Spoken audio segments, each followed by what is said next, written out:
श्रीमान योगी भाग 17वा. आपण ऐकता शिवभारत.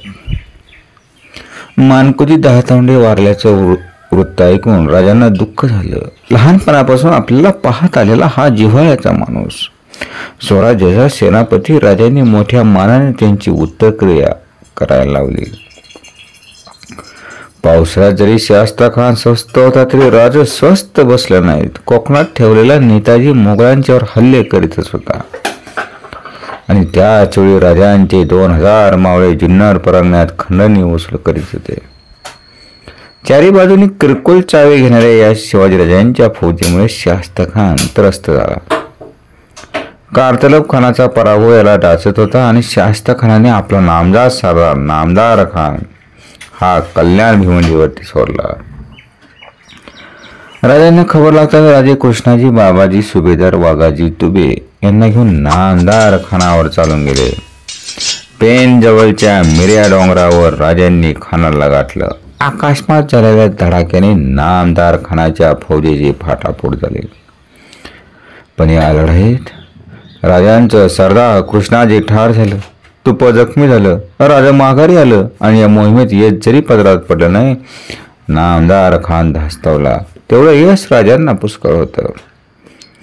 नामदार खानाची मोहीम आटपून राजा गडावर आलं. नेताजी आणि इतर सरदार आपल्या जमावणीशी शास्ता खानाच्या बाहेर पडलेल्या सैन्यावर हल्ला करीतच होतं. पण शास्ता खानाची ताकद फार मोठी. खानाचं सैन्य मात्र या प्रकारानं चिडून आता मुलूक लुटू लागलं होतं. गाव बेचिराख होत होते. गुरढोळ डोळ्यात देखत पळवली जात होते. उभं पिकं कापली जात होती.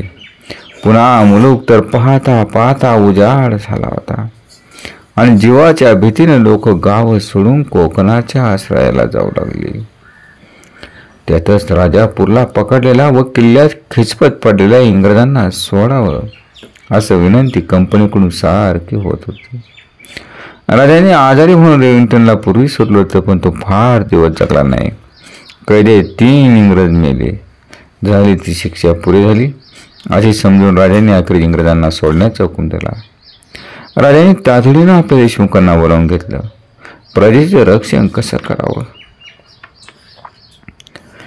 याचा विचार सर्वांनाच पडला होता.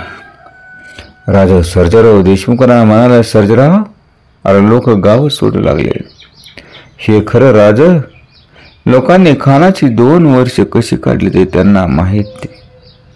लोकांचा धीर सुटला. आळवायला गेलं तरी कोणी राहत नाही. राजा खिन्नपणा म्हणाले, त्यांचा काय दोष, आम्ही राज म्हणतो.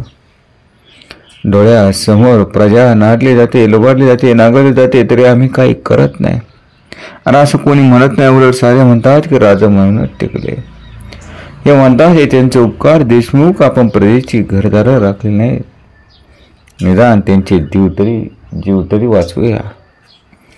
ज्या गावांना खानाचा उपद्रव पोहोचतो त्या गावांना रात्रीचा दिवस करून घाटाखाली सुखरूपपणे जागा द्या. गणित दिसतात रानाचा आश्रय घ्यायला सांगा. प्रजा राहिली तर आमचं राज्य राहणार. ज्यांच्यासाठी हे करायचं तेच नाहीसे झाले तर त्याला अर्थ तो का? राजांच्या हुकमाने वस्त्या घाटाखाली सरकू लागल्या. ते पाहून राजांना अनंत यातना होत होत्या. राजांना काही सुचत नव्हतं. खानाचा शेय कसा हलवायचा याची वंचना लागून राहिली होती. महिना उलटत होता. उन्हाळा आला आणि सायंकाळी राजे मोरम पताच गडाचा फेरफटका करीत होते. तो जासूस बातमी घेऊन आला. राजा नेताजी पालकर जखमी झाले. कुठं? सुप्याजवळ नामदार खानाची नेताजीची चकमक झाली. नेताजींनी पराक्रमाची शर्त केली पण उपयोग झाला नाही. नेताजींनी माघार घेतली. सरफराज खान आणि नामदार खान दोघांनी नेताजींचा पाठलाग करून 300 घोडी तायबंदी केलं. नेताजी कुठे आहेत? गडाखाली आले असतील. डोली करून त्यांना आणत आहे. राजा म्हणाला, काय म्हणावं नेताजींना? अंदाज लागला की वेळीच माघार घ्यायची सवय नाही, वेडेधाडच करतात. राजा वाड्यात आला. नेताजी जखमी झाल्याचं कळता जिजाऊ साहेबाही अस्वस्थ झाल्या आणि नेताजींच्या मांडीवरची जखम मोठी होती. राजांनी वैद्यांना प्रथम औषधोपचार करायला सांगितले. नेताजी ग्लानीत होते. रक्तस्रावाने पांढरे पडले होते. वैद्यांनी पट्ट्या बांधल्या. वैद्य म्हणाले, काळजीचं कारण नाही, रक्तस्रावामुळे अशक्तपणा आला आहे. नेताजी हातीपायी सुरक्षित आहेत हे ऐकून राजांना समाधान वाटलं. दुसऱ्या दिवशी राजा नेताजींना भेटायला गेलो. नेताजी शुद्धीवरती आलो तर राजांना पाहता नेताजी उठू लागलं. राजा पुढे धावलं. नेताजींना झोपीत ते म्हणाला, आता अशी हालचाल करायची नाही. केली तेवढी पुष्कळ झाली. पडल्या जागी नेताजींच्या डोळ्यातून अश्रू झरलं. राजू ते अश्रू टिपीत म्हणाल, काका आमचे सेनापती तुम्ही आणि डोळ्यात पाणी हे मात्र मुळीच शोभत नाही. आम्ही नामदारखान्याला डिवसले आणि त्यानं तुम्हाला ओढ्यात गाठून राग काढला. माघार घेऊ लागली, घोडी जायबंद झाली. म्हणून एवढं जीवाला लागून घ्यायचं कारण काय? आम्ही नेहमीच सांगतो, आम्हाला जय पराजयाचे दुःख नसतं, आम्हाला सदैव कौतुक असतं. जिद्दीचं जिद्द दाखवलीत खानाशी 2 हातके बस आम्हाला सारं मिळालं. राजांनी नेताजींना धीर दिला खरा, पण हा पराजय राजांच्या मनाला लागला. प्रजा बेघर होत होती, फौजेवर सारखा ताण पडत होता.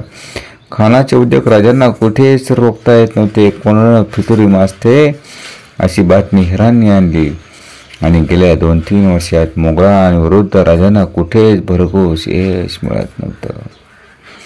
राजांचा 33वा वाढदिवस याच काळजीत गेला. पाडवा आला. गडावरती गुढ्या उभ्या केल्या गेल्या. रंगीबेरंगी वस्त्रांनी सजलेल्या आकाशात चढलेल्या गुढ्या राज पाहत होतं. जिजाऊ साहेबांनी गुढी पूजेसाठी राजांना बोलावलं. राजा गेलं. त्यांनी पूजा केली. गुढी अक्षता टाकताना त्यांचा हात डोळ्यांकडे गेला.